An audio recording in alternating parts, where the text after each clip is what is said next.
Secretary Claire Castro, Palace Press Officer mula po sa Presidential Communications Office. Yusek, good morning. Welcome back. Good morning. Welcome back, ma'am. Good morning! Yes, good morning Victoria, good morning Christian, good morning sa lahat ng sumusubaybay sa inyong programa. Ay, Good morning. Gusto ko yung top niya, ma'am. Blooming in floral. Si ma'am. Very fresh.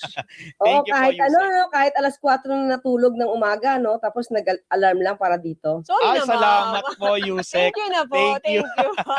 Salamat Nag- agad, Yusek. Opo, gusto lang naming pag-usapan po ito nga po mga nangyayari sa Senado. Although hiwalay na sangay ang executive, ang Malacanang sa Senado, pero kahapon po ang pinakabagong lumutang na mga pahayag, si mismong Senator Alan Peter Cayetano ay mayroon pong akusasyon sa Malacanang at kung pwede ko pong basahin, inaakusahan niya yung Malacanang pati yung mga kaalyado daw po na nanggugulo sa Senado kaya nauwi daw po sa deadlock yung liderato ng Senado. Ano pong pahayag niyo doon, ma'am? Alam nyo, lahat na lang siguro ng kasalanan, ipapahid lagi sa Malacanang, at ang malinis ay si Senator Alan Cayetano. So kita naman natin, parang hindi naman ito yung unang pagkakataon na hindi siya bumitaw sa posisyon. Kahit meron ng dapat na nakaupo at nagsasagawa ng isang tungkulin. Pero hanggat kakayanin niya na huwag umalis sa isang posisyon, mukhang yun ang gagawin niya. So ngayon, nagbibigay na naman siya ng ibang naratibo at lahat ng kaguluhan sa Senado ay wala siyang kinalaman at palalabasin na Malacanang na naman ang gumagawa. Umpisahan natin noong May 11, hindi naman Pangulo ang nanggulo sa Senado. At that time na nagkaroon ng putukan, sino ba nag-utos na mag-aresto at mag-lock and load order, diba? Sino ba yon? Sa Pangulo ba galing yon? Nung nagkaroon ng pagputok, pumunta sa kung saan nandoon ang isang NBI agent kasi isang kasamaan medyo nasa baba na. Nag-iisa. Nakita natin ang harang pa ng silya para walang makalabas sa pintuan na yon. Pero sino ba ang nagbukas? Hindi ba yung mga tauhan ni General Aplasca sa utos na rin or sa permiso na rin na nagmumula kay Senator Alan Cayetano? So yung pag-utos ba ng pagputok ay galing din sa Pangulo o sa Malacanang? So lahat ng ito, pati yung pagpapalabas kay Senator Bato. At sino ba naman na nag-utos na mag-boycott? Ang Pangulo ba? Wala pang nun ha? Hindi pa nagsasagawa ng sesyon noong June 3. 3 araw na nag-boycott sila at ini-encourage pa yung ibang mga senador. 3 araw silang hindi nagtrabaho. Ito pa rin ba? Ipupukol pa rin niya sa Pangulo? Ipupukol niya pa rin sa Malacanang? Tapos siya yung malinis at mabait at walang kadungis-dungis? Tama ba naman yan ang gawing naratibo sa mga tao na ngayon ay gulong-gulo dahil sa kaguluhan dyan sa Senado? Nabanggitin nyo kanina, Yusek, na parang kung lahat ng maaaring gawin ay pwedeng gawin ni Senator Cayetano para makakapit doon sa kanyang posisyon. Sa paningin po ng palasyo, ano kaya yung dahilan? Bakit parang gano'n na lamang din po ka-aggressive si Senator Cayetano na ipaglaban yung kanilang block, yung kanyang pagiging Senate President at para ipahid o isisipa sa Malacanang yung mga nangyayaring gulo? Attitude siguro. Kasi hindi ito unang beses. Hindi ito unang beses. Ganyan din ang nangyari sa House of Representatives. Tignan na lang natin ang nakaraan. Kung saan ganyan din. Nagtawag din siya ng numero. At ayaw umalis kahit term sharing, kahit may usapan na. May usapang lalaki. Dapat lalaki ang usapan. Ayoko naman, wala tayo issue sa gender sensitivity issue dyan. Pero ibig sabihin, colloquial, palabra de honor. Pag sinabi nating usapang lalaki, dapat to pa rin. Diba? Yan yung kasabihan eh. So, hindi natin alam, nasaan yung usapang lalaki noon. Opo. So walang katotohanan, ma'am, na yung 11 daw, yung former minority group, ay kakampi ng Malacanang. Kasi nag-ano rin siya kay Senator Sherwin Gatchalian na huwag siya magpagamit sa Malacanang po. Sabi ni Senator Cayetano.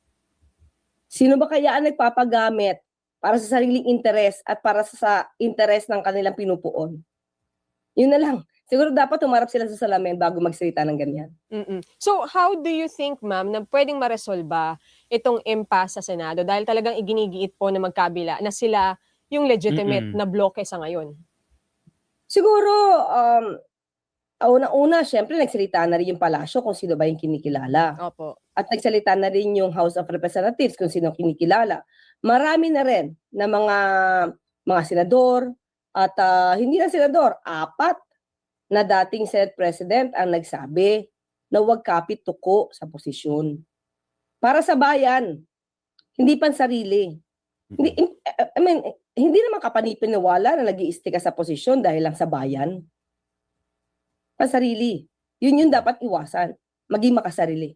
Ang iginigiit din kasi, ma'am, ni Senator Cayetano, 13 ang kailangan para magpalit ng Senate President ng pro tempore, hindi yung 12 nung bloke ni Senator Gatchalian. Ano po ba talaga, as a lawyer, ma'am, ano ba talaga ang laman ng batas? Kasi iginigiit nila tong Avellino versus Cuenco, na yung majority lang ang kailangan mo, since 22 lang ang senador, ang majority ngayon is 12, which is nasa Gatchalian block. Pero ang sinasabi ni Senator Cayetano ay ni Senator Loren Legarda, 24 pa rin dapat yung bilang. So 13 dapat yung number.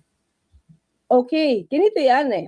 Okay, sabihin natin, halimbawa lang ito halimbawa, nagkataon na pumanaw ang dalawa. Halimbawa lang, pumanaw ang dalawang senador. So lalo-lalo na yon, hindi na marireach yon, di ba? Kasi wala na.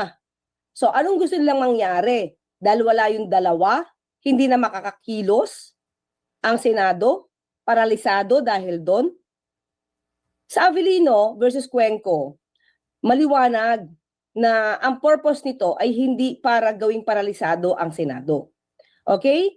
Kung nandiyan lahat ang 24 senators at kayang tawagin anytime for a session, 24 ang bilang at doon nababasihan ang quorum.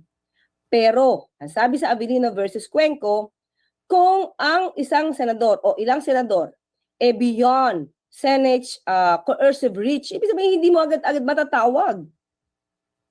So, ang bibilangin ay yung available lang ng mga senador. Paano ba yung beyond Senate coercive reach?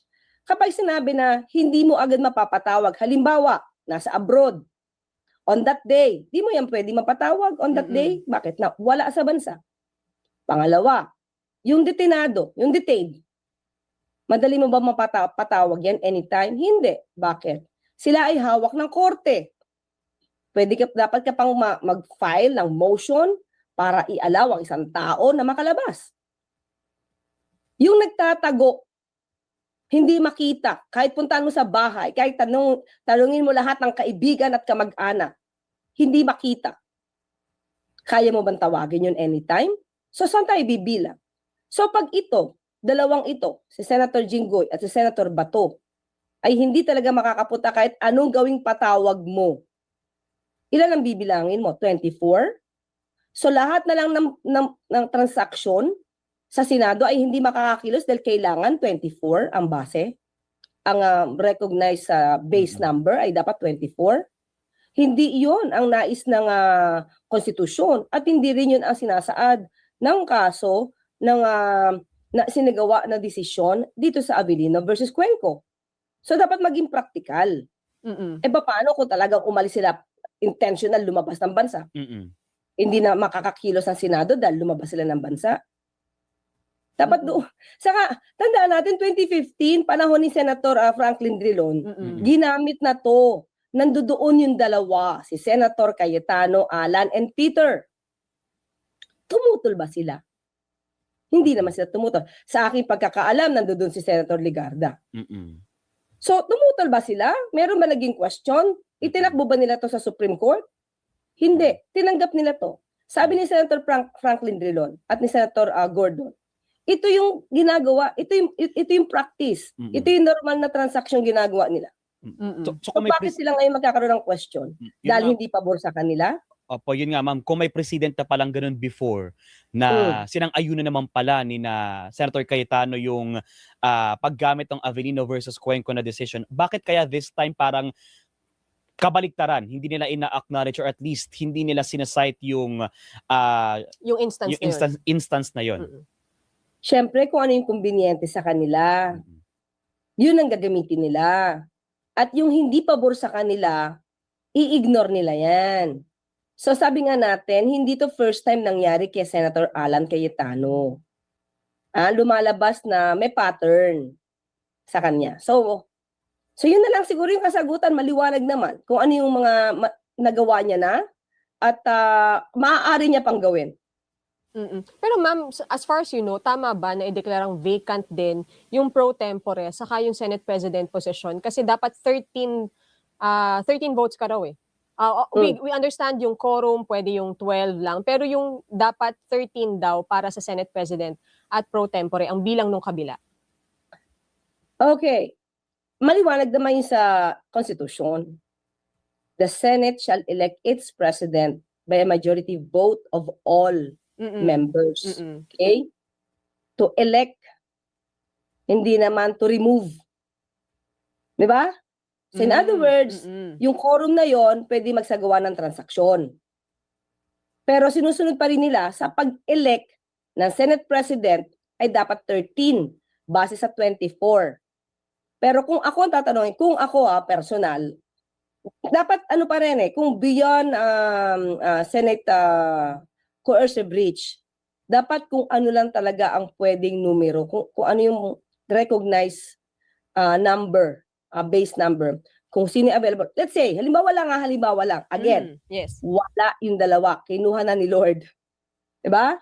So, ibig sabihin, forever, dahil sa numerong yan, mahihirapan sila magkaroon ng quorum, magkakaroon sila ng pagboto para sa president. Well, anyway, siguro kung makakakuha sila ng mas maraming 13, pwede pa rin. But still, hindi pwede magkaroon ng deadlock.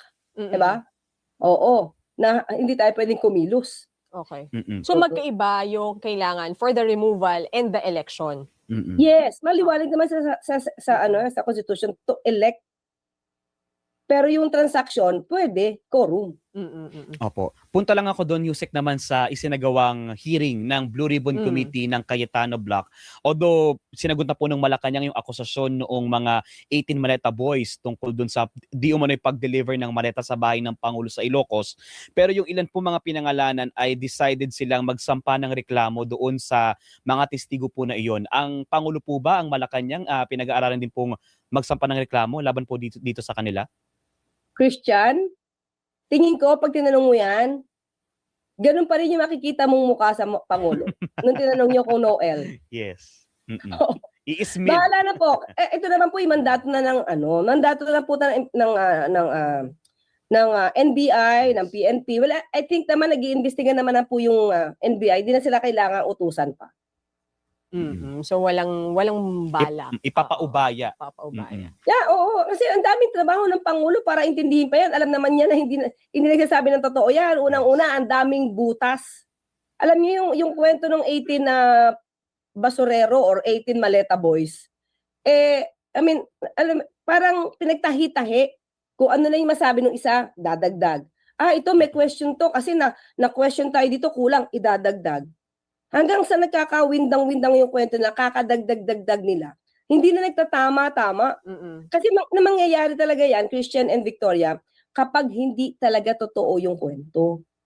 So, kumbaga wala sa memory nila, wala sa utak nila yung pangyayari. Kasi hindi nangyari. So, ang hirap mag-imbento ng kwento, maiiba yan. Kaya nga hindi alam kung sa sea ba, lake ba, basta daw tubig. Imagine mo kung dati kang miyembro ng Marine Corps, tapos ganyan kababaw yung level ng intellectual capacity mo, ay talagang dapat ka matanggal sa pagiging miyembro ng Marine. Pero how would you explain, ma'am, yung isa, yung si Senator Amy Marcos pa yung nagsabi na pakita yung picture nung isang maleta boy with Congressman Sandro Marcos? Picture. Anong meron doon? Ikaw ako kasi abogado ako, syempre iba yung tingin ko diyan. Kayo ordinaryong tao, anong nakita nyo? Maleta? May pera? Nagpa-picture lang? Ang dami din nagpapa-picture sa akin eh. Maski na naman kay Christian, marami nagpapa-picture. O Ang dami sabihin sa'yo, po. di ba Christian, sabihin sa'yo, may maleta ka, nagpa-picture sa'yo, nakaganon Mismo na. pa. Mm-mm. Ano? May napatunayan? Di ba?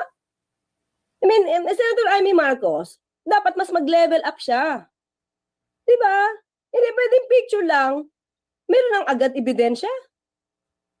Ano meron sa picture? Yun eh, dapat mas malalim kayo mag-isip. Para maniwala naman yung taong bayan. Tungkol sa maleta nyo, puro kayo maleta. Tapos ang laman pala ng maleta ni Congressman Ridon, mangga at piluka. Mm-mm. O, di ba? Mm-mm. Mm-mm. Dapat So, mas malalim sila mag-isip. Opo. Laliman nila. Do you think po liable din, may account, pwedeng kasuhan itong mga senador na nanguna doon sa pagdinig/meeting nung Thursday sa Senado? I think so, yes. May usurpation of authority. Tapos, yung mga nagsalita dyan, hindi yan official. Pwede makasuhan yan ng libel. Mm-mm. Kasi yun din po ang binabanggit ni na Senator Senator, Soto, Oo. Senator Ping. Yes, na Usurpation. maaaring sampahan nila ng reklamo yung mga nag-conduct nga po noon dahil una, hindi na nga sila yung set ng majority, at the same time, wala din namang nag-acknowledge mula doon sa mga hanay ng staff ng Senado doon sa Oo. ginawang pagdinig, at hindi din ina-acknowledge ng Malacanang at ng Kamara Yes. itong hanay nila Cayetano. Tsaka hindi lang Malacanang, hindi lang ang HOR. Maraming mga legal experts, pati nga sabi natin, mga dating senador, Senate presidents, pati nga yung framer ng Constitution nagsasabi na tama, at pati IBP, no? Organisasyon ng mga lawyers nagsasabi na legal, tama yung session ng June 3. Opo, oo. So ma'am, ang tanong ngayon ay kung magpapatawag po ba, ang Senado po ang magre-request, di ba, for a special session. Meron na po bang development doon? Sa ngayon, wala pa na ibibigay sa ating mga detalye patungkol diyan. Pero ang Pangulo po ay handa para diyan. Okay. Ma'am, doon sa epekto nitong nangyayari sa Senado, ano po ang nakikita niyong pinakamasamang epekto sa ating bansa? Tama po ba pati yung sa UNSC, yung sa United nakaapekto. Nations Security Council, na apektuhan po ang ating bid? Actually, nagkausap kami ni Secretary Tess, may iba pang mga dahilan. Pero factor yun. Hindi ako yung authority magsabi ng iba pang dahilan. Pero isa sa nakikita po talaga, itong kaguluhan. Ang ingay-ingay po kasi ng mga obstructionists. Ang ingay-ingay po talaga ng mga destabilizers. Ang daming fake news. Nakakaapekto po ito sa magandang imahe ng Pilipinas. Na ito po sana yung gustong mapakita ng Pangulo sa buong mundo. Yung masipag na pagtatrabaho, hindi nagbabakasyon, mabilis umaksyon nung nagkaroon ng global oil crisis sa Middle East, pero pilit ginigiba ng mga obstructionists, yung mga gahaman sa kapangyarihan at mga destabilizers. Nangangamba po ba ang palasyo, ma'am, na baka yung economic relations din natin sa ibang bansa maapektuhan? Kasi nga po, doon pa lamang sa bid natin sa UNSC, naging factor na ito Pero kung nakikita po ng ibang bansa na medyo unstable yung nangyayari, makakaapekto po ba yun sa atin as a whole? Sana hindi. Pero definitely makakaapekto tong political noise na to sa ekonomiya. Pero masipag naman po ang Pangulo maghikayat, pati ang DTI at ibang sangay ng gobyerno, departments natin, na mag-inganya po talaga ng mga investments dito. Katulad po nung nangyari sa Japan, maganda po naman yung naging balita ng Pangulo, yung pakikipag-usap sa pamunuan, sa pamahalaan ng Vietnam. So masipag po ang Pangulo sa ganyan. Hindi po ito, kumbaga masipag magtrabaho, hindi naglalakwatsa lang. So, patuloy po ang Pangulo na sa pagtatrabaho at tingin ko sa ating palagay, sa sipag po nila, ay sana hindi makaapekto yung tiwala. Kasi nakikita naman po nila ang Pangulo ay nagpapapanagot sa mga dapat na managot. So, isa to tingin ko na positibo. Positive ito na ipapakita ng pamahalaan sa liderato po ni Pangulo Marcos Jr. na walang sinisino, kamag-anak, kaibigan, kaalyado. Kapag ka po talaga masasabing sangkot, ay dapat pong masampa ng kaso at dinggin ang kaso sa korte. Ang Malacanang ba, ma'am, may concern sa takbo ng impeachment trial dahil nga po may ganitong nangyayari sa Senado? Hindi po nakikialam ang Pangulo sa impeachment. Hinahayaan lang po niya yan. Basta po dapat ang mangyayari ay ayon sa ebidensya. So, pero sabi nga ng Pangulo, kumbaga ang kanyang pinaka-mensahe ay managot ang dapat na managot. So kahit ano pang position yan, na dapat madinig natin, dapat malaman natin ang katotohanan.